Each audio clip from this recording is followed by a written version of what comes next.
할렐루야, 대단히 감사합니다. 오늘 주신 하나님의 말씀은 출애굽기 18장 13절에서 27절까지 말씀입니다. 출애굽기 18장 13절에서 27절.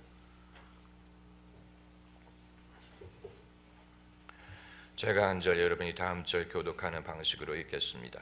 이튿날에 모세가 백성을 재판하느라고 앉았고 백성은 아침부터 저녁까지 모세 곁에 섰는지라.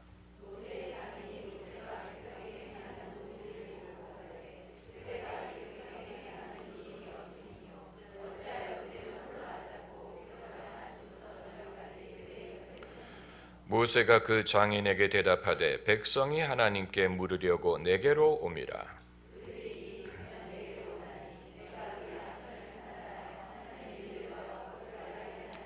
모세 장인이 그에게 이르되 그대 하는 것이 선하지 못하도다.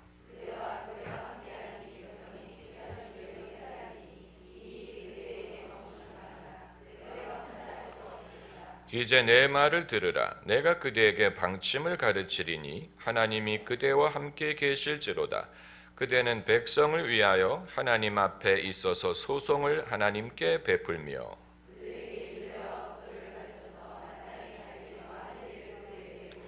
그대는 또 온 백성 가운데서 제덕이 겸견한 자 곧 하나님을 두려워하며 진실무망하며 불의한 일을 미워하는 자를 빼서 백성 위에 세워 천부장과 백부장과 50부장과 10부장을 삼아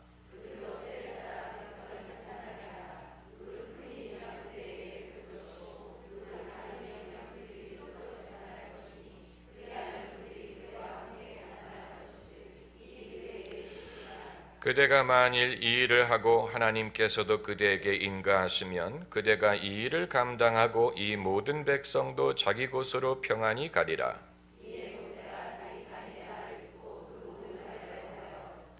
이스라엘 무리 중에서 제덕이 겸전한 자를 빼서 그들로 백성의 두목 곧 천부장과 백부장과 50부장과 10부장을 삼으매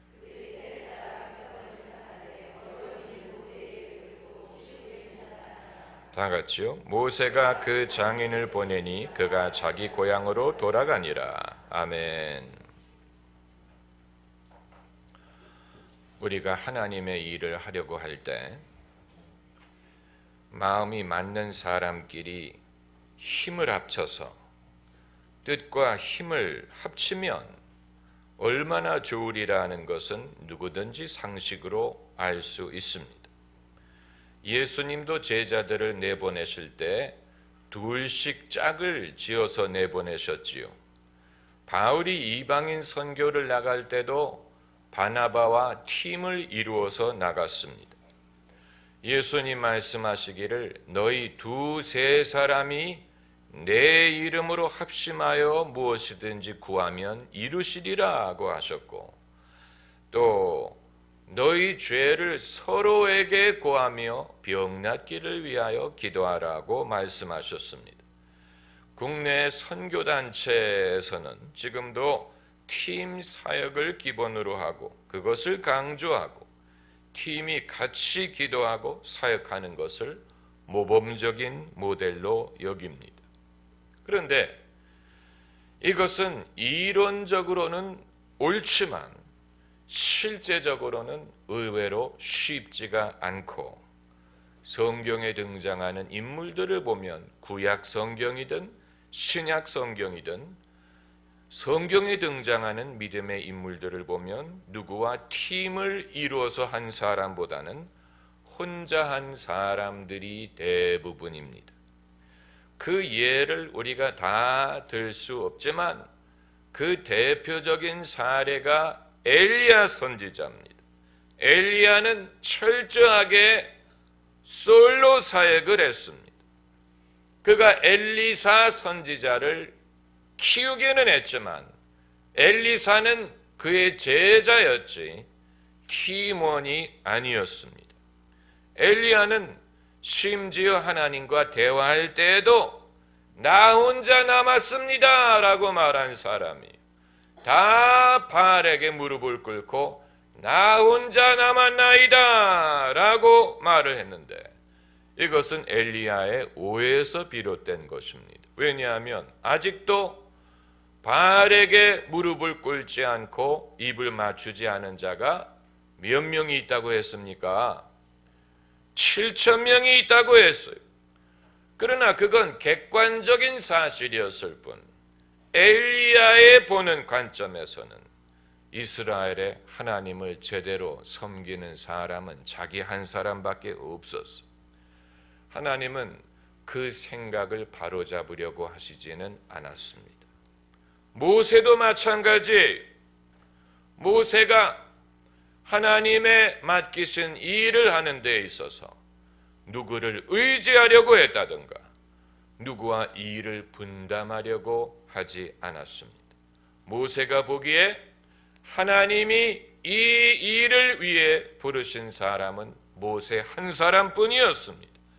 그렇기 때문에 모세는 불평하지 않고 자기의 몸이 지칠 때까지 부지런히 낮과 밤에 그 일을 하려고 했습니다.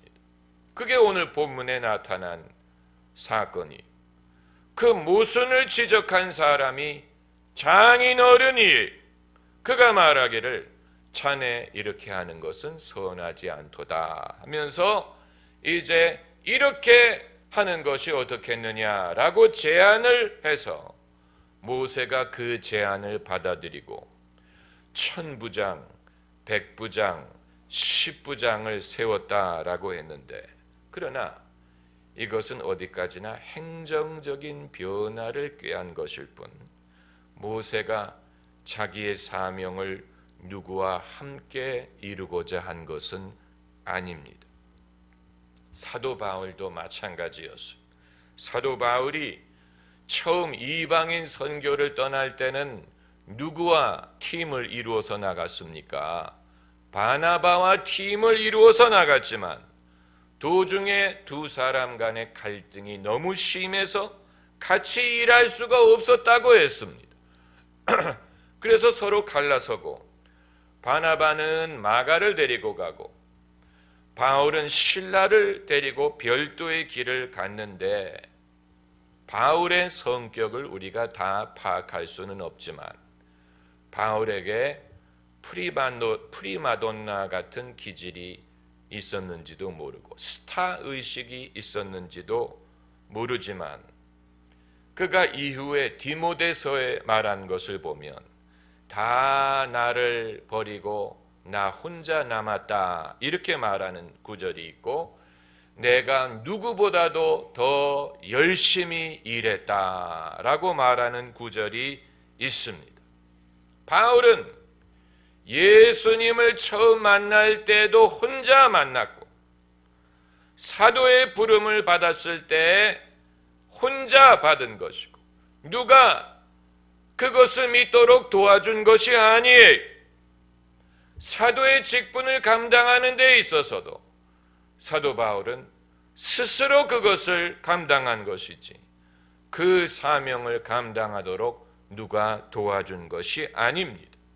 바울은 단독으로 사명을 받았고 단독으로 그 일을 수행했고, 베드로, 야고보 이런 사도들이 내게 해준 것이 없다, 그들은 내게 줄 것이 없었다 이렇게 말했어요. 사도 바울만 그런 것이 아닙니다. 요한이 반모섬에 귀양 갔을 때 다른 사람과 같이 갔을 것 같지 않고 혼자 반모섬에 귀양을 가서 주의 날에 성령의 감동을 받고 요한계시록에 기록된 그 모든 계시를 받았다고 생각이 됩니다. 그래서 그가 말하기를 이것들을 보고 들은 자는 나 요한이라 이렇게 말을 한 것입니다. 그렇다면 요한이든 모세든 바울이든 엘리야든 다 개인주의자였단 말이냐? 남과 친분 갖는 법을 몰랐다는 말이냐? 당연히 그건 아니죠. 모세는 그 온유함이 땅에 승했다. 모세처럼 온유한 사람이 없었다고 했고, 바울처럼 사랑을 가르치고 실천하려고 한 사람도 없습니다. 요한이 그 유명한 요한 1서의 구절을 쓰지 않았습니까? 형제들아, 우리가 서로 사랑하면 하나님이 우리 안에 거하시고 그 사랑이 우리 가운데 온전케 되느니라. 그러니까 이 모든 사람들이 사람과 교제하고 사랑하는 것을 모르는 것이 아니로되, 그러나 하나님이 이들에게 시키시는 이 일을 하는 데 있어서는 어느 누구를 의존하려고 하지 않았고, 어느 누구도 이들의 이 일을 대신해 줄 수 없었습니다. 빌리 그레함 목사님이 이제 많이 연로해서 언제 돌아가실지 알 수 없지요. 그런데 그분의 선교 단체의 이름이 빌리 그레함 Evangelistic Association, 빌리 그레함 전도협회라는 단체가 있어서 그 단체가 주최를 해서 전도 집회를 지금까지 수십 년 동안 전 세계에서 열었습니다.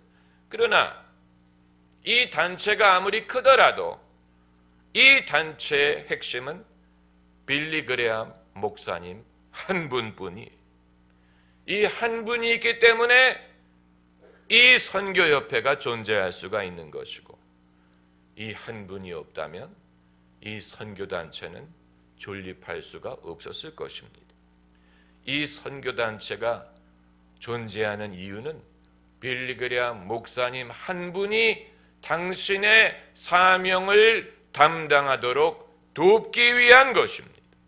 만약에 빌리 그레함 목사님 한 분이 빠진다면, 설교를 하지 않았다면 사람들은 모이지 않았을 것이고 이 단체를 지원하지 않았을 것입니다. 모세도 마찬가지. 모세가 없는 이스라엘의 출애굽은 상상할 수가 없습니다. 이 거대한 사명을 모세가 누구와 쉐어할 수 있는 것이 아니었어요. 바울이 없는 바울 사역은 상상할 수가 없지요. 엘리야도 그렇고 다 마찬가지입니다. 여러분, 이것을 우리가 문제시하면 안 됩니다. 이건 문제가 아니에요. 이건 문제가 아니고 자연스러운 일이, 여기에 대한 우리의 이해가 부족합니다. 엘리야의 기름 부음, 이것은 엘리야에게 국한된 아주 특별한 현상이었어요. 엘리야는 자신의 기름 부음을 다른 누구와 공유할 수 있는 것이 아니었어요. 많은 사람들이 엘리야의 기름 부음을 사모했을지 모르지만 이스라엘 역사상 엘리야 같은 선지자는 단 한 명만 존재했습니다. 바울도 마찬가지, 모세도 마찬가지.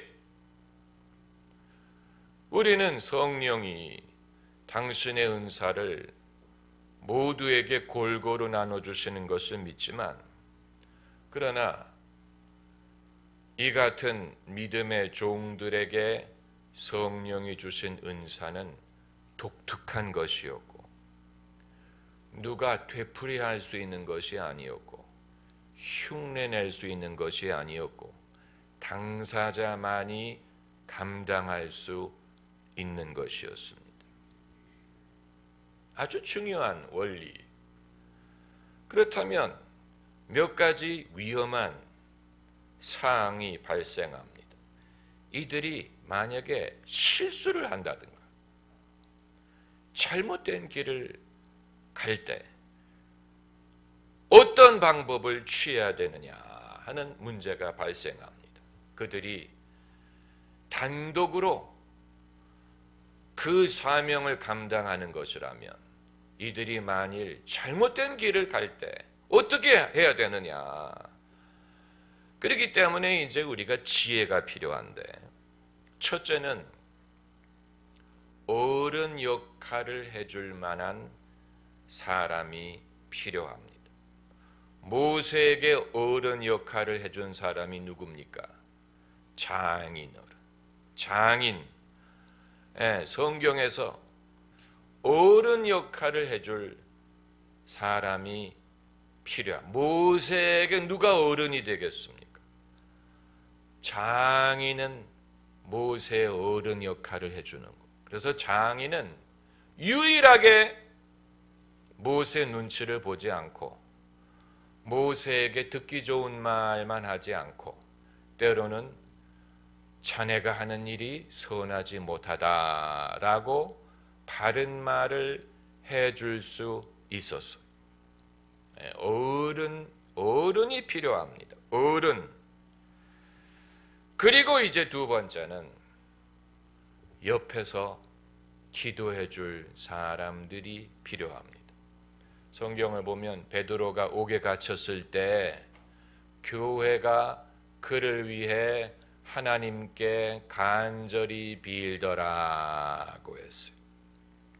바울도 편지할 때마다 나를 위해 기도하라 이런 식으로 기도 부탁한 것은 그건 형식적인 인사가 아니고 기도가 필요하기 때문에 그런 것입니다. 그런데 세 번째로 보면 구약이든 신약이든 모세든 엘리야든 바울이든 예수님이든 가족의 도움을 의지하지 않았어요. 그 사실을 아십니까? 다윗이 아내가 그렇게 많았는데 하나님의 이 일을 하는 데 있어서 아내의 도움을 의지했다는 성경 구절을 읽어볼 수가 없습니다.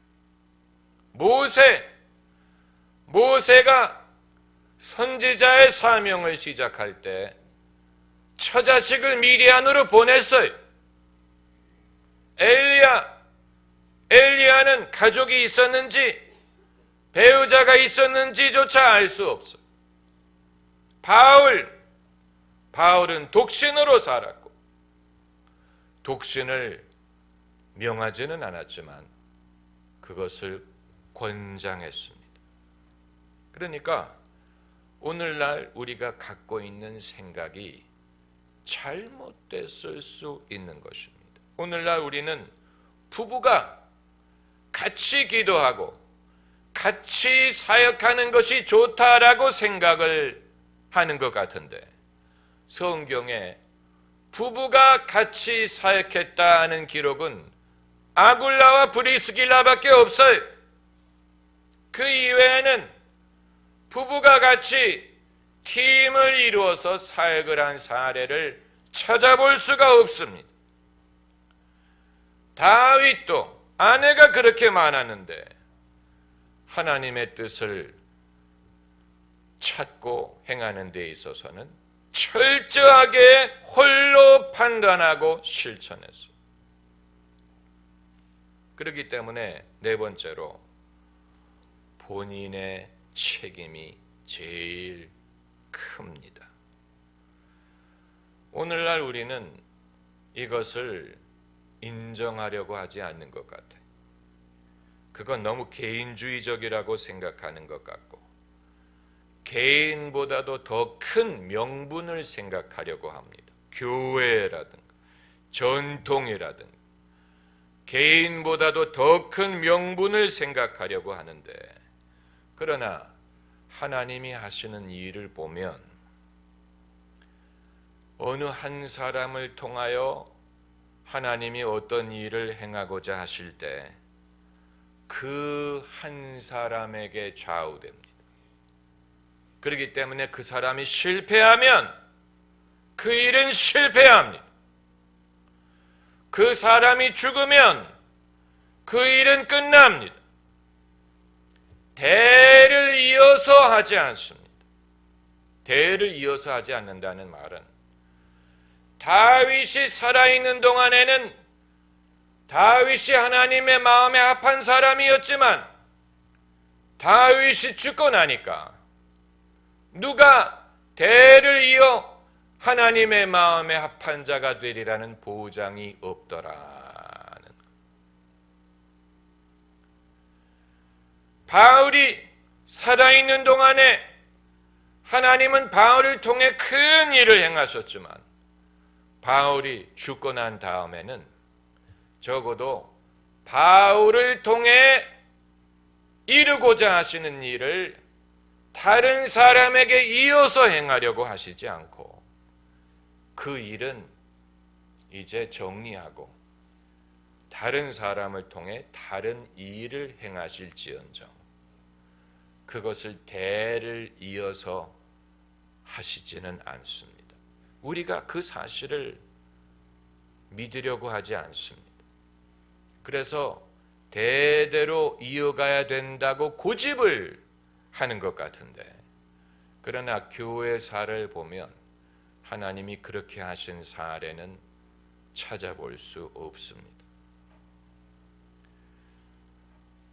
그러니까 하나님이 쓰시던 사람이 하던 일을 고수하시지 않는다는 일.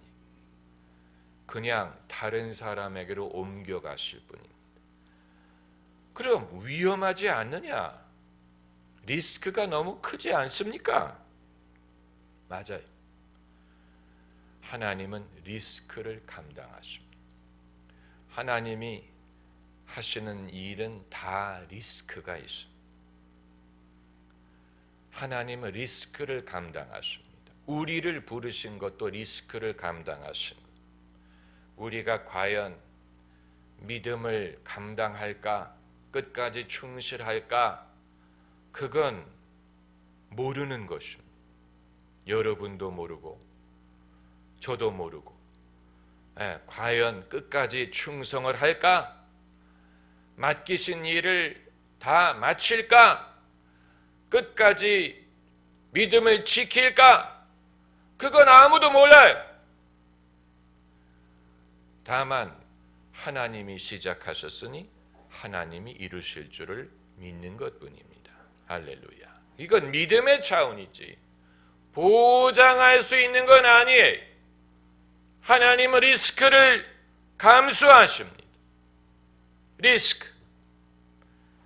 이 공군 조종사 한 사람을 양성하는데 엄청난 시간과 돈이 든다고 하지요. 당연하죠. 전투기 한 대가 수십억, 수백억인데 그걸 맡아서 조종할 사람을 키우는데 얼마나 많은 것을 투자해야 됩니까? 그렇기 때문에 만일 전쟁이 나면 비행기가 추락해서 비행기를 잃는 것도 문제지만 유능한 파일럿을 잃는 것도 문제예요. 왜냐하면 그들을 대체하는 것이 쉽지 않기 때문에 하나님의 쓰시는 일꾼들도 마찬가지. 그들을 대체하는 것이 쉽지 않습니다. 일꾼 한 사람을 키우는 데 엄청난 시간과 노력이 필요합니다. 한 사람이 믿음의 사람이 되고 하나님이 쓰실 만한 일꾼이 되게 하기 위하여 엄청난 투자가 필요합니다. 다만 하나님은 그런 티를 내시지 않는 것뿐이에요. 하나님은 티를 내시지 않아요. 내가 너를 얼마나 힘들게 키웠는지 아느냐, 이런 말씀 전혀 안 하십니다. 하나님은 그런 말씀 안 하시고 아주 쿨하십니다. 너 아니라도 얼마든지 일꾼은 많아. 하나님은 늘 이런 태도로 우리에게 대하시지 너 없으면 어떡하냐 이런 말씀 하나님 안 하세요. 그럼에도 불구하고 여러분 출애굽 사건에서 모세 한 사람이 빠졌으면 출애굽은 이루어지지 못했을 것입니다.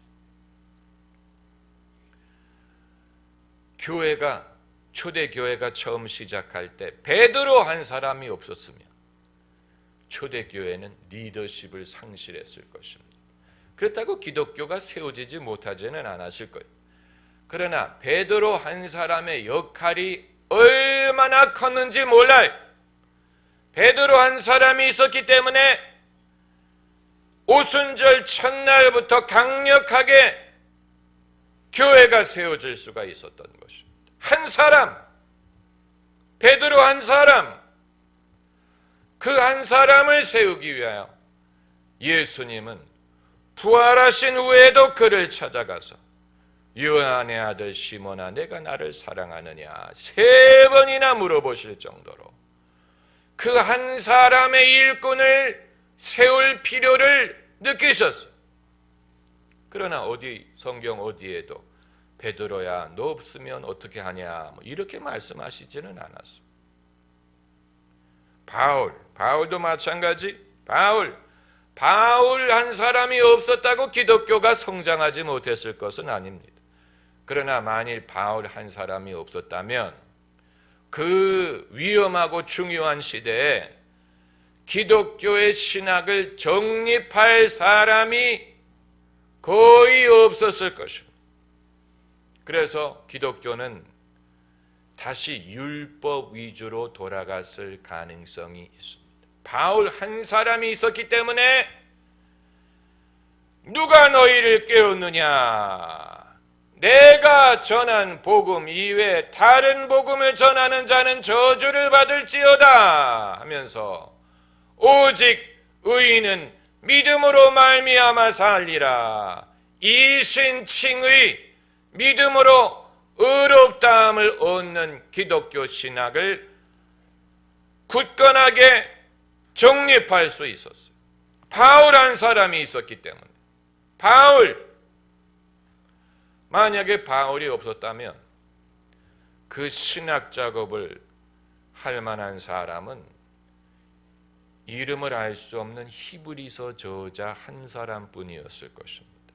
히브리서 저자가 유대교로 되돌아가려는 히브리인들에게 믿음을 지킬 것과 이 믿음은 바라는 것의 실상이요 눈에 보이지 않는 것의 증거요 믿음으로 말미암지 않고는 기쁘시게 할 수 없다. 이런 식으로 믿음의 중요성을 강조한 바울 이외에 믿음의 중요성을 강조한 또 한 사람의 성경 저자예요. 이름을 알 수 없지만 히브리서 저자 한 사람뿐이었을 거예요. 그 이외에는 베드로든 요한이든 야고보든 바울만큼 바울의 역량을 가지고 신학적인 작업을 할 만한 사람이 없었을 것이라고 봅니다. 그러니까 여기에서 우리가 배우는 것은 우리가 같이 합심하고 협력하고 함께 일할 필요가 있지만 여러분 각 사람의 역할에 대한 믿음을 가지셔야 된다는 것입니다. 여러분 각 사람에게 주신 하나님의 사명과 은사의 중요성을 여러분이 믿지 않으면 대신 믿어줄 사람이 아무도 없습니다. 중요한 것은 모세가 이 귀중한 사명을 맡고 있을 때 아무도 모세를 칭찬한 사람이 없었다는 사실이, 비판하는 사람은 많았지만 모세 당신은 지금 중요한 일을 하고 있습니다 라고 격려하는 사람이 없었어요. 바울이 그 중요한 일을 하고 있을 때 바울을 격려하는 사람 없었어요. 핍박하는 사람들만 많았죠. 핍박하고 죽이려고 하고 미워하고. 엘리야도 마찬가지. 그 당시 엘리야 같은 사람이 어디 있었습니까? 그러나 엘리야에게 엘리야 당신은 정말 이 시대에 하나님이 보내신 일꾼이오라든가 당신의 이 일은 정말 귀중하오라든가 그런 식으로 격려하는 사람은 없고 핍박하는 사람들 뿐이었죠.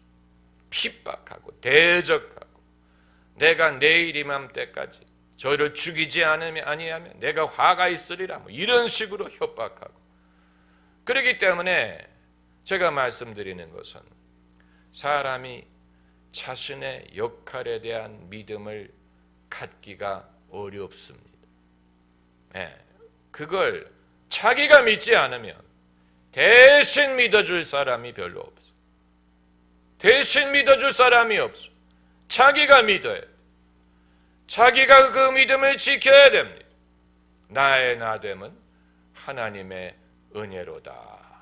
내게 주신 은혜를 내가 알므로 하나님의 은사와 부르심에는 후회하심이 없다. 이런 식으로 내게 주신 사명, 나의 역할, 여기에 대한 믿음을 내가 지켜야 돼. 사람들이 인정을 하든 칭찬을 하든 욕을 하든 내가 이걸 지키지 않으면 지켜줄 사람이 없고 이것은 하나님에게 우리가 가진 의무인 것입니다. 할렐루야. 기도하십시다.